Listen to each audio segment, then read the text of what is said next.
నమస్కారం, welcome to our channel. నేను మీ పద్మావతి. ఈ రోజు మనతో పాటు ప్రముఖ ఆధ్యాత్మికవేత్త మరియు వాస్తు జ్యోతిష్య పండితులు శేషగిరిరావు గారు ఉన్నారు. ఆయనతో మాట్లాడి మరిన్ని విషయాలు తెలుసుకునే ప్రయత్నం చేద్దాం. మీరు కూడా చూసేసింది. నమస్కారం గురువు గారు. అయితే ఎప్పటికప్పుడు మనము మన జనరేషన్ అనేది ఎంత ముందుకు వెళ్తున్నప్పటికీ కూడా ఇప్పటికీ తాంత్రిక విద్యలు అనేవి వాడుకలోనే ఉన్నాయి. మరి ముఖ్యంగా చూసుకుంటే ఈ తాంత్రిక విద్యలు చేయడానికి దానికి తగ్గ పరికరాలు కూడా ఎంతో అవసరం. అయితే ఈ మధ్య కాలంలో వీటికి సంబంధించినవి కొన్ని వైరల్ అవుతున్నాయి. ఎక్కడ చూసినా కూడా ప్రతి ఒక్కరి సామాన్యుల మనుషుల చేతుల్లో కూడా మనం చూస్తూనే ఉన్నాం. అందులోని మరి ముఖ్యంగా వస్తే గోమతి చక్రం ఒకటి, దానితో పాటు హతజోడి ఒకటి, ఇంకా ముఖ్యంగా చూసుకుంటే సియా సింగి ఒకటి, ఇంకా ఈ మధ్య కాలంలో ప్రతి ఒక్కరు మెడలో ధరించే ఆ మాలలు ఏవైతే ఉన్నాయో కరంగరి మాల కావచ్చు, ఇంకా ప్రత్యేకమైన మాలలు కూడాను ప్రతి ఒక్కరు సామాన్యులు కూడా వేసుకోవడానికి అరుదుగా దొరుకుతున్నాయి. మరి ఇవన్నిటికీ నిజంగానే ఆ ప్రత్యేకత ఉందంటారా? దాన్ని నిజంగానే మనం వాడవచ్చు అంటారా వాస్తవానికి? తప్పకుండా ఇది చాలా మందికి కలిగే సందేహం. తర్వాత రెండోది ఏంటంటే, మనకి ఏదైనా సరే ఒక తరం ముందుకి ఎంత వెళ్ళినప్పటికీ కూడా మనం ఏదైతే మనం ఈ యొక్క ధర్మశాస్త్రం లేదా హిందూ ధర్మం అనేది దాంట్లో కొన్ని విధి విధానాలు, పూజా విధానాలు మనకి కొన్ని స్పష్టంగా కొన్ని విధానాలు అయితే ఉన్నాయి. కనుక ఇక్కడ మంత్రము, యంత్రము, తంత్రము ఈ మూడు కూడా మనకి చాలా ప్రాధాన్యతని ఉన్నవి ముఖ్యంగా మన యొక్క ఈ పరిహారాల క్రియల్లో. కనుక వీటిలో ఏదో ఒకటి ఆచరించకుండా మనం మన కర్మను తగ్గించుకోలేం. సో సాక్షాత్ మరి మార్కండేయుడైనా కూడా ఓం నమ శివాయ అని పంచాక్షరాన్ని మంత్రాన్ని పట్టించుకుంటేనే ఆయన ఏమంటాం మృత్యువాత నుంచి తప్పించుకున్నాడు. కనుక ఈ మంత్రం అనేది కానీ, తంత్రం అనేది కానీ, యంత్రం అనేది కానీ ఎన్నో ఏళ్ళుగా వస్తాయి. కాకపోతే మన యొక్క ఇదేంటంటే వీటిని ఆక్షేపించకుండా ఈ యొక్క శాస్త్రం యొక్క ఉద్దేశం ఏదైతే ఉందో ఆ ఉద్దేశాన్ని మరింత పదిలిపరచడం, భద్రపరచడం అనేది అవసరం. కానీ ఇక్కడ వచ్చిన ఇబ్బంది ఏంటంటే పలానా వస్తువు ధరించగానే ఫలితాలు మారిపోతాయనో, లేదు ఇది ఇంట్లో పెట్టుకోగానే మన ఇల్లంతా కూడా ఇంద్రభవనం అయిపోతుందనో అలాంటివి యథాతథంగా తీసుకోవడానికి ఉండదు. ఎందుకంటే ప్రతి ఒక తంత్ర వస్తువు మనం తీసుకుని తెచ్చుకున్నాం అనుకోండి, దాని వెనక మనం నిర్వహించవలసిన తంత్రం కూడా ఉంటుంది. అది అప్పుడు చేసినప్పుడు మాత్రమే ప్రభావవంతం అవుతుంది.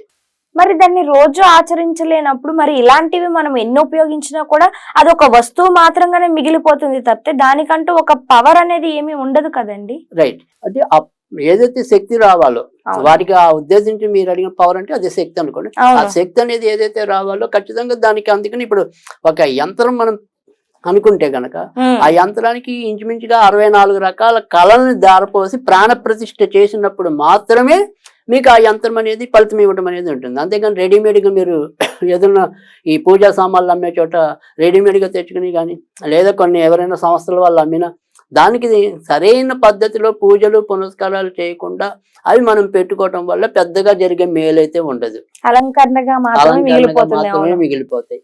కనుక గుడ్డిగా మనం ఏది పడితే అది వాళ్ళ మాటలకి వినేసి పెట్టేసుకోవటం కాదు. ప్రతిదీ కూడా అలాగని వాటికి విలువ లేదని కాదు నేను అనేది.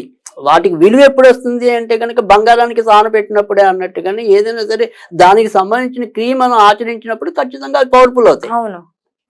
ఇది ఈరోజు నేను ఏదైనా అంటే ఒకటి హతజోడి అనేది కూడా చాలా అదృష్టాన్ని పెంచేది ఒకటి, సిఆర్ సింగ్ అనేది కూడా చాలా అదృష్టాన్ని పెంచేది ఒకటి. అయితే ఇవాళ మనం చెప్పబోయేది ఏంటంటే ఒక గోమతి చక్రాన్ని మటుకు తేలిగ్గా ముందు గోమతి చక్రం అనేది చెప్తాను. తర్వాత వీడియోస్ లో మనకి ఏదైనా సరే మీరు చెప్పిన ఆ మాలలన్నీ ఎలా ధరించాలనేది కానీ, తర్వాత ఈ హతజోడి అనేది కానీ, సిఆర్ సింగ్ కానీ ఇలాంటివన్నీ కూడా మనం ఎలా వినియోగించుకోవచ్చు, ఎలా శక్తివంతం చేయొచ్చు అనేది అలా మనం భవిష్యత్తులో చెప్పుకుందాం. అయితే ఇవాళ ఏంటంటే కొద్దిగా తక్కువ ఖర్చుతో అందరికి తేలిగ్గా దొరికేవి గోమతి చక్రాలు. ఈ సిఆర్ సింగ్, హతజోడి ఇవన్నీ కొద్దిగా ధనం ఎక్కువ ఖర్చు పెట్టాల్సి వస్తుంది. కొద్దిగా తక్కువగా మనం గోమతి చక్రం అనేది గట్టిగా నా ఉద్దేశం అయితే 30 రూపాయలు అలా ఉంటుందేమో, అంతకు మించి ఉండకపోవచ్చు. సో ఈ గోమతి చక్రాలు కూడా చాలా పవర్ఫుల్లే. అంటే నేను చెప్పినట్టుగా ఏదైనా సరే దానికి సరైన క్రియ ఆచరించినప్పుడు మరి ఆ సరైన క్రియ ఏందంటారు? దేన్ని ఆచరించాలి అసలు మనం దీన్ని వాడాలి అంటే గనక? రైట్. ఇప్పుడు దీన్ని ఏదైనా సరే మనం శుద్ధి చేసి ఒక మంత్ర తర్పణాన్ని చేస్తే గనక అవి మనకి శక్తిని పెంచుకోవటం అనేది ఉంటుంది. అవును. సో ఆ రకంగా దీన్ని ఏం చేయాలి అంటే గనక ఎప్పుడైనా సరే మనం కనీసం ఒక 3 గోమతి చక్రాలు తెచ్చుకుని పెట్టుకోవటం మంచిది. ఓకే. 1 కాదు 3 తెచ్చుకోవాలంటారు. అంటే మంచిది, ఇంకా మంచిది. సో ఏదైనా సరే బేస్ సంఖ్యలో పెట్టుకోవాలి. 1, 3, 5, 7, 9. మరి 3 తెచ్చినప్పుడు ఒక్కొక్క దానికి విడివిడిగా మంత్రోచ్చారణ చేయాలంటారా? లేకుంటే మూడిటిని ఒకటే దగ్గర పెట్టి ఒకటేసారి చేయొచ్చు అంటారా?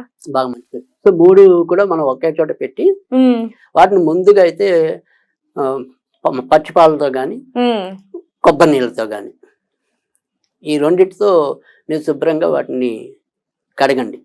కడిగిన తర్వాత మళ్ళీ మంచినీళ్ళతో శుభ్రం చేయండి. అది ఒకటి ఫస్ట్ శుద్ధి అంటారు దీన్ని. అవును. ఇది శుద్ధి చేయాలి. దీని తర్వాత ఏం చేయాలి అంటే కనుక మనము ఈ సాధన చేయడానికి సోమవారమైనా ఉండాలి, లేదా బుధవారమైనా ఉండాలి. అయితే ఎందుకని సోమవారం లేదా బుధవారాలు మాత్రమే ప్రత్యేకంగా చెప్తున్నారు? తప్పకుండా బాగుంది. సో సోమవారం అనేది ఎందుకంటే ఇది ఏంటంటే ఏవైతే మనకి ఈ సంపద అనేది ఏదైతే ఉందో అంటే గోమతి చక్రాలు అనుకోండి. ఇప్పుడు మనం తర్వాత మళ్ళీ ఈ తాంత్రిక వస్తువుల్లో మీకు దక్షిణావర్తి శంఖం అని ఉంది. అవును. సో వాటన్నిటిని కూడా వీలు వెంబడి మనం చెప్పుకుందాం. కానీ ఇక్కడ ఏంటంటే ఇవన్నీ కూడా సముద్ర సంపద. సో ఈ సముద్ర సంపద మీద అంతా కూడా చంద్రుడి యొక్క పెత్తనం ఉంటుంది. సో అందుకని చంద్రుడి యొక్క అనుగ్రహం మనకి లభించడం కోసం అనేది సోమవారం. సరే, ఇంకా రెండోది వచ్చేప్పటికి బుధవారం ఎందుకని ఎంచుకున్నాము అంటే కనుక ఎవరైనా సరే గోమతి చక్రాలు అనేది సాధారణంగా వినియోగించేది ఏంటంటే ఆర్థిక కష్టాలు పోవటం కోసమే ఎక్కువ ఉపయోగం. అంటే మనకి తరచు ఇంట్లో ఎంత వచ్చినా కూడా నిలవకపోవటం, డబ్బుకి ఎప్పుడు కూడా ఏదో విధంగా ఇబ్బంది పడుతూ ఉంటాం, డబ్బులు అకాలంగా నష్టపోతూ ఉండటం, ఇలా ఆర్థిక పరమైన సమస్యలన్నిటికీ కూడా ఎక్కువగా ఉపయోగపడేది గోమతి చక్రం. అవును. అదే అంటే వీళ్ళు ఏమవుతుందంటే ప్రతిదానికి కూడా మీ యొక్క సమస్త కోరికలు తీర్చేస్తుంది అని కూడా కొంతమంది వాళ్ళ వ్యాపార సంస్థలు వాళ్ళు అంటూ ఉంటారు. కానీ అది నిజం కాదు. ఒక్కొక్క దానికి ఒక్కొక్క పర్పస్ ఉంది. అవును. అంటే అతాజోడి పెట్టుకుంటే మనకు వచ్చే లాభం ఏంటి, సిఆర్ సింగ్ పెట్టుకుంటే మనకు వచ్చే లాభం ఏంటి, ఇలాంటివన్నీ కూడా నేను తర్వాత చెప్తాను మీకు అసలు వాటి వల్ల వినియోగం ఏంటి అనేది.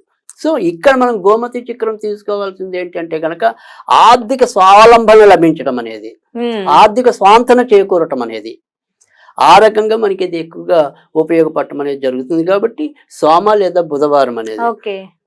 అయితే సోమవారం చేయటం అనేది కొద్దిగా ఈజీ ఉంది. ఎందుకని ఈజీ అంటే కనుక అది మన ఇంట్లో ఉండే బియ్యం ఏవైతే ఉంటాయో కొద్దిగా బియ్యాన్ని పరవాలి. సో ఆ బియ్యం మీద పరిచిన బియ్యం మీద ఈ యొక్క గోమతి చక్రాలని వేయాలి. వేసి మనం పచ్చిపాలతో 10 సార్లు ఓం సోమాయ సోమశేఖరాయ నమః, ఓం సోమాయ సోమశేఖరాయ నమః అని 10 సార్లు జపించాలంటారా? అలా ఒకసారి అంటే ఓం సోమాయ సోమశేఖరాయ నమః అని ఒక చెంచా పాలు పోయాలి. మళ్ళీ ఓం సోమాయ సోమశేఖరాయ 10 సార్లు అలా 10 సార్లు పోయాలి. అంటే 10 ఒకేసారి చదివి ఒకేసారి పోసేటండి. అవునవును, అర్థమైంది. రైట్. అలా చేసి వదిలేయటం ఆ రోజంతా కూడా. ఆ మర్నాటి రోజు ఈ బియ్యాన్ని ఏదైనా సరే మనం వినియోగించుకోకూడదు. సో మనం ఏమంటే ఆవులకి కొద్దిగా నానేసి ఆవులకి పెట్టడము, లేదు ఎవరు తొక్కని చోట ఏదైనా ఆలయాల్లో వేయటము, లేదా ఎవరికైనా దానంగా ఇవ్వటము, అలా ఏదైనా. అంటే దానంగా ఇవ్వాలంటే ఇంత చిన్న మొత్తం అనేది ఉండదు కాబట్టి మనం ఏదైనా సరే కొద్దిగా ఎక్కువ పోసి అప్పుడు దానంగా ఇవ్వాలి. అంటే 1 కిలోనో 2 కిలోలో పోసి దాన్ని దానంగా ఇవ్వటం, ఆ 2 కిలోల బియ్యం మీద దీన్ని పెట్టడం, అదొక పద్ధతి. ఇది సోమవారం ఆచరించినట్టయితే కనుక. మరి బుధవారం ఆచరిస్తే కనుక? బుధవారం ఆచరించేది ఏంటంటే మళ్ళీ కొద్దిగా మనకి ఇంట్లో దొరికే వస్తువుతో ఉండదు. అది తెల్ల ఆవాలు అని చెప్పి పూజా సామాన్లు అమ్మే చోట దొరుకుతుంది. అవును. సో ఆ పూజా సామాన్ దగ్గరికి వెళ్ళి ఏదైనా సరే ఒక 20 రూపాయలతో 30 రూపాయలు పెడితే ఇంత వస్తాయి. ఈ తెల్ల ఆవాల మీద సేమ్ ఇందాక ఎలాగైతే చేసామో అలా చేయాలి. కానీ ఇప్పుడు మంత్రం మారుతుంది.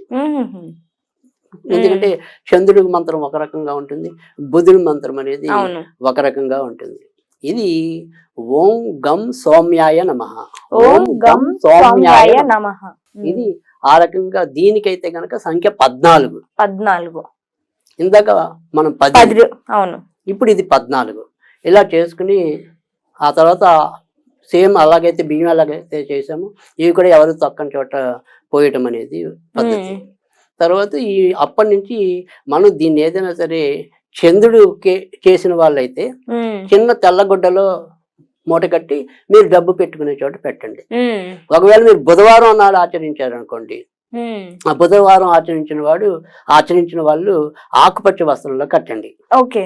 తర్వాత మాకు ఏమండి ఇంట్లో పెట్టుకోవాలా, ఇలా వ్యాపార స్థలాలు ఉన్నాయి వాటిలో పెట్టుకోవాలా అనుకుంటే కనుక 2 చోట్ల కూడా ఇలాగే అక్కడ 3 ఇక్కడ 1 3 6 అలా పెట్టుకోండి. ఆ రకంగా కూడా మీరు చేసుకోవచ్చు. అలా చేసుకుంటే తప్పకుండా అయితే ఇప్పుడు ఏదైతే మనం చేసిన విధానం ఉందో ఇది మీరు మధ్య మధ్యలో కూడా వీలైనప్పుడు చేస్తూ ఉండొచ్చు. ఒక 2 నెలలకు 3 నెలలకు మళ్ళీ వాటిని పునఃశక్తి రప్పించడం. ఆ రకంగా చేసినట్టయితే తప్పకుండా పునఃశక్తి రప్పించడం కోసం మళ్ళీ వీటినే తిరిగి ఉపయోగించవచ్చు అంటారా, లేకుంటే మళ్ళీ ఇంకా అవసరం లేదంటారు? వీటినే మళ్ళీ పునఃశక్తి చేయించడం కోసం చేసుకోవచ్చు అంటారు. నిజంగాను చాలా చక్కగా చెప్పారు. అంటే యంత్రం గురించి ప్రతి ఒక్కరు చెప్తారు, కానీ యంత్రంతో పాటు మంత్రం, మంత్రానికి ఒక శక్తి ఎలా తీసుకురావాలి, ఆ యంత్రాన్ని ఎలా మనం ఉపయోగించుకోవాలని చాలా చక్కగా చెప్పారు గురుగారు. మీరు చెప్పిన ఈ పని ఏదైతే ఉందో దీన్ని చేయడం వల్ల చాలా తొందరగా ఈ యంత్రం పెట్టుకోవడం వల్ల మనం ఒక చక్కటి ఫలితాలు అనేవి చూడవచ్చు. నిజంగా గురువు గారు ఆర్థిక స్తోమత పరంగా ప్రతి ఒక్కరు కూడా ఈ విషయంలో కొంచెం నిలకడ వహించాలి అంటే ఖచ్చితంగా ఇది చేసే తీరాలి మీరు చెప్పినట్టు. అండ్ మీరు కూడా చూసారు కదండి, ఒక యంత్రాన్ని మనం తెచ్చుకున్నాము అంటే సరిపోదు, దానికి తగ్గ పనిని మనం చెయ్యగలిగితేనే ఆ యంత్రానికి ఒక చక్కటి ఫలితం అనేది వస్తుంది. లేకుంటే అది ఒక అలంకరణ మాత్రంగానే మిగిలిపోతుంది. అది మీకు కూడా అర్థమయ్యే ఉంటుంది అనుకుంటున్నాను. అండ్ ఈ వీడియో మీకు ఎలా అనిపించిందో కామెంట్ సెక్షన్ లో కామెంట్ చేయండి. ఇంకా మీకు ఏమైనా డౌట్స్ ఉంటే ఖచ్చితంగా కామెంట్ సెక్షన్ లో కామెంట్ చేయండి. ఖచ్చితంగా దానికి తగ్గ రిప్లై అనేది మేము ఇవ్వడానికి ప్రయత్నిస్తాము. అండ్ ఇలాంటి మరెన్నో వీడియోస్ మీకు ఎప్పటికప్పుడు రావాలి అంటే ఖచ్చితంగా సబ్స్క్రైబ్ చేసుకోండి, షేర్ చేయండి. అండ్ నమస్కారం, సెలవు.